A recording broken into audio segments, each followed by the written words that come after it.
Okay, so this workshop is for students that are in their second year in the School of Design and Construction in the 4 different majors that we offer: architecture, interior design, landscape architecture, and construction management. So there are 4-year plans that we have on our website for each of our programs. It's really important that you look at those because they're dated by the year that you were accepted into the program. So for you, it would be 2020. And so your 4-year plan would be under that.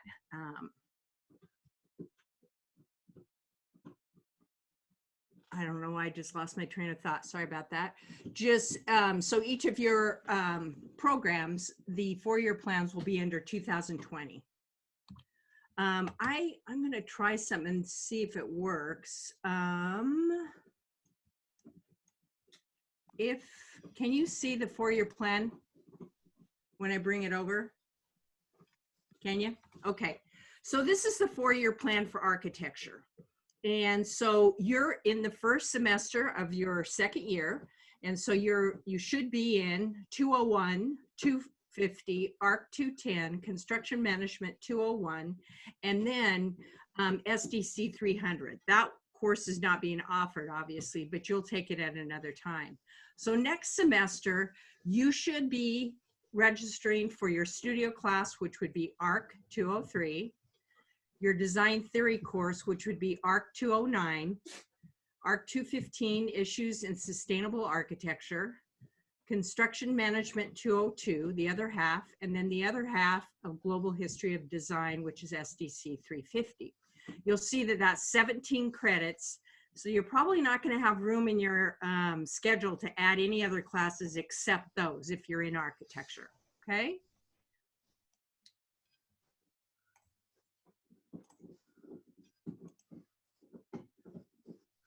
So for construction management,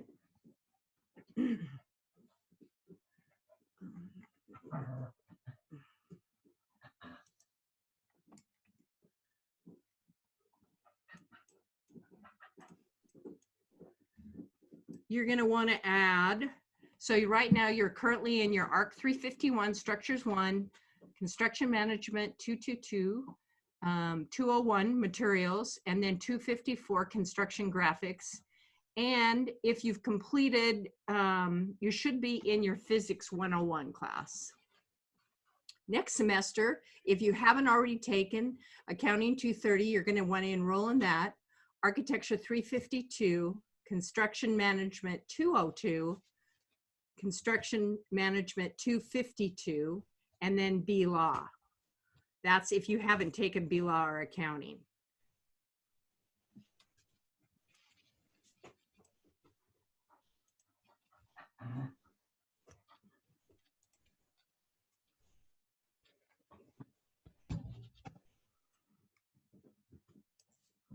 For interior design,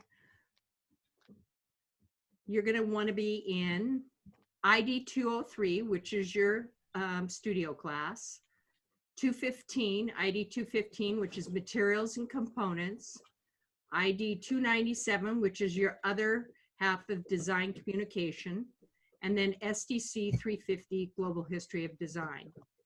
We also have on their diversity requirement. So if you haven't fulfilled that requirement, you could take your diversity course here, or you could take another UCore course that you need, and that will give you 16 credits.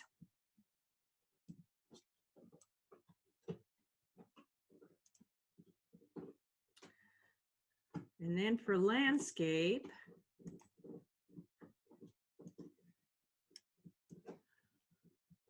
you should have taken HORT 330, Landscape Architecture 210, Landscape Architecture 222, pardon me, Landscape Architecture 262, and then SDC 250. Those were the required courses for fall semester, and your math if you hadn't taken it. Spring semester, it will be HORT 331, SDC 350, other half of Global History of Design, Landscape Architecture 263, Design 2, Landscape Architecture 365, which is Landscape Architecture Construction 1, and then Soil Science 201. So all those four-year plans can be found on our website. So I highly recommend that you go to the website and look at those.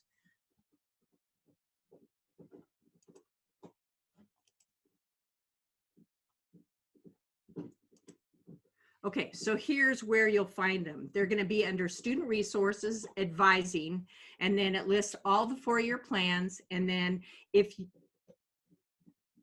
you're not, none of you should be in an articulation transfer student. So all you're going to want to look at is just the four-year advising guides. And make sure you're looking at the four-year advising guide for the year that you were admitted into the major, which would have been the 2021 year. Yeah, was it the 2021 year? It'd be 2020 to 2021.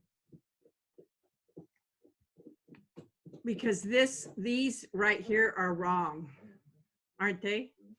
Yeah, I posted the link in the chat to our website with all the advising sheets. So you'll want to follow.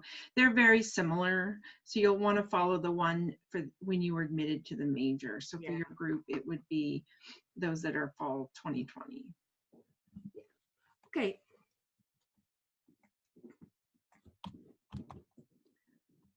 Okay, so now how do you navigate your student homepage?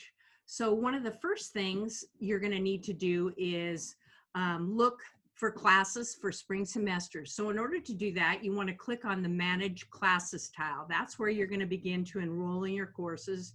You can search for courses there. You can find out your enrollment dates. Everything is under Manage Classes for enrolling in spring semester. Under the Academic Records tile, this is where you can view your grades and your unofficial transcript. And then also, always check your task tile before you get ready to register or complete your registration, because you could have holds that will prevent you from registering for spring semester. Treva and I can only remove advising holds. So if you have a hold for, say, green dot, or you probably wouldn't have green dot, but you may have like a measles. Well, you wouldn't even have measles. Some students might, but the most common ones are going to be maybe you owe money, that type of thing. So you're going to have a hold that you need to take care of prior to registering. So in order to view, I'll go back here a minute, for your academic records, this is where, or no, I'm sorry, for your academic advising, this is where you're going to view what requirements you still need to complete as far as your major and for UCOR. So the first thing you want to do is you want to select academic advising from your home page, then the academic progress, then view the report as a PDF, and then you'll see that once you pull up the PDF, you'll see what requirements have not been fulfilled, because it'll show not satisfied in red. So here it goes over it again. So this right there, academic advising, then academic progress, then view as a PDF. And at this point, it will say that pop-ups must be allowed. So you may get a little pop-up that, or a little window that says you have to let pop-ups be allowed. And then here is your academic requirements. So this is just the very first page, but you'll have several pages of it. The first thing you'll notice is the courses that you're currently enrolled in. Your WSU GPA will be listed up there. It always has what the required GPA is, and then what the student's GPA is. Then the next thing will be 40 upper division credit requirement. You won't start your upper division courses most likely until your third year. Next page will start listing your UCOR requirements. After UCOR requirements, that's where you're going to see your requirements for your individual majors. So before I talk to you about the academic or manage classes tab, this is where you can go in when you click that and you'll see your enrollment dates. So you click on the Enrollment Dates tab and it will bring up your exact date and time that you can register. Keep in mind, if your registration date is November 10th at 11 o'clock, if you try to register for courses prior to 11 o'clock, you'll get a message that says that your enrollment time has not started. So you just need to remember that you can only start at the time that you're given for your enrollment date and time. So when you're ready to start looking for courses, you can click on the class search and enroll. Make sure at the very beginning that you pick the term that you want to look for classes. So this would be, you'd be clicking on spring 2021. Also, Teresa has a great, she gives students a great idea in that she has them open up both the schedule of classes and the manage classes tab. She has them both open. If you have two screens, you can have them on each screen, or you can divide them on one screen. But that way you can use the schedule of classes. I think it's much easier to read. You can see what classes are available. You can see the class number. So when you go to register, go to look for a course, if you just put in the course number, it'll bring that section and that course up right away. And so this is a great tool. I believe that spring schedule of classes is now up, so you can start looking for classes. I don't believe the shopping cart will be open until next week, but is that correct?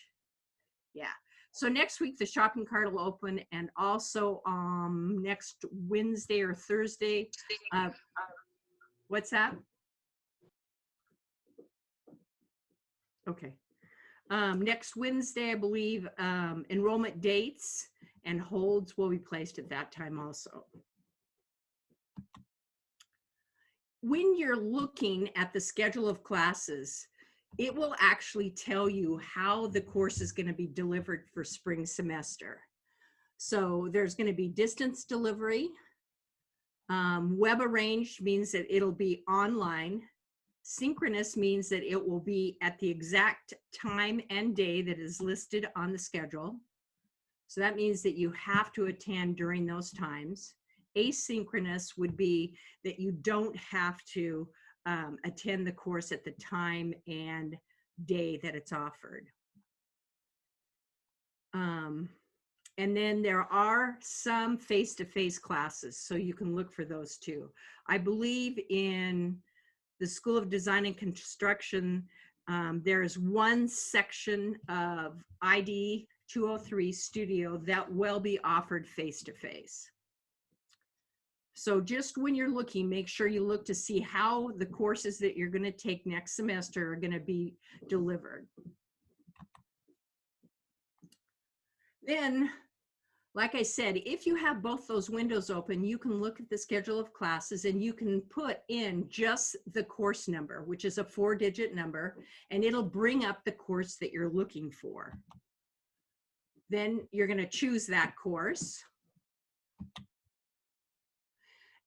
And then the course will come up. And then what you want to make sure is when you click on it, do not click on the blue area, only click on black type, and then hit next. Bring that up, review it, make sure it's the right section time that you want. And then at this point, it's going to ask you if you want to be put on the wait list. So you would actually slide the slider to yes, then click on accept. And then at this point, you can add it to your shopping cart. Then click next, review it, and then submit it. And you have added that course now to the shopping cart. So now you go back and start searching for other courses that you need. The last thing you want to do right before you're going to register for your classes, or even a couple days, is you want to validate your shopping cart. And by doing that, it will tell you if you've chosen the right courses on the right campus.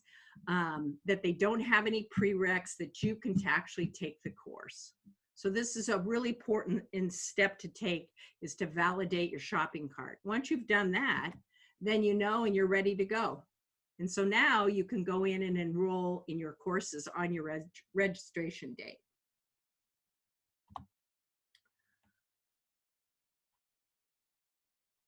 Do you want to start, Treva?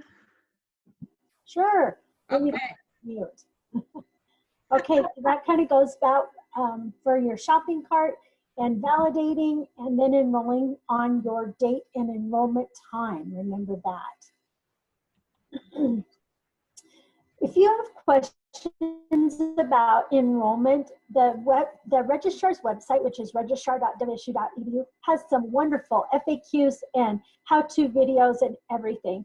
I'd probably bookmark this page just so you have a place to go and look at it, because there's lots of things you'll do at the registrar's website. You can learn how to drop a class, swap a class up to the 5th day, view your position on the wait list, order your transcripts, because some of you will start needing to be ordering transcripts, or even if you need an enrollment verification. There's lots of really great information on the registrar's website. Along with, it will give you some information on what those errors mean when it says requisites not met or outside the career. Because I think they're kind of cryptic messages sometimes. So it's really good to go look there. It's great for you guys to use all of the resources that we have available on the registrar's website, ASCC's website, our website, DCEA, all of those.